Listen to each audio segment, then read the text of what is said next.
জুবিন গাৰ্গৰ কথাটো তেওঁ ন্যায়হে বোলে এইবাৰ ন্যায় প্ৰদান কৰিব। চাওক,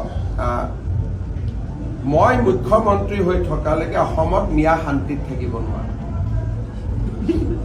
এইটো পাক্কা কথা। মিয়া শান্তিত থাকিব নোৱাৰে। যিসকল মিয়া সন্দেহযুক্ত নাগৰিক, তেওঁলোকক কষ্ট দিয়াই মোৰ কাম। গতিকে কষ্ট পাই থাকিব, এনেকে সাংবাদিকৰ আগতে দুখ প্ৰকাশ কৰি থাকিব, বাকী ৰাস্তা নাই। গোৱালপাৰাত হৈ গ'ল, 2 এদিনতে নগাঁৱত এভিকশ্যন, 2 এদিনতে। যিমানে এটা ষ্টেটমেণ্ট বেছি দিব সিমানে এভিকশ্যন হ'ব। আমাৰ বিৰুদ্ধে নকলে শান্তিত থাকিলে বেলেগ কথা। সন্দেহযুক্ত মিয়াৰ কোনো শান্তি নাই অসমত। মই মুখ্যমন্ত্ৰী থকালৈকে মোৰ ঘৰত আহিলেও শান্তি নাই, জুবিনৰ সমাধিত গ'লেও শান্তি নাই, গৌৰৱ গগৈৰ মিটিঙত গ'লেও শান্তি নাই, ৰকিবুল হুছেইনৰ মিটিঙত গ'লেও শান্তি নাই। মুঠতে মিয়াৰ শান্তি নহ'ব।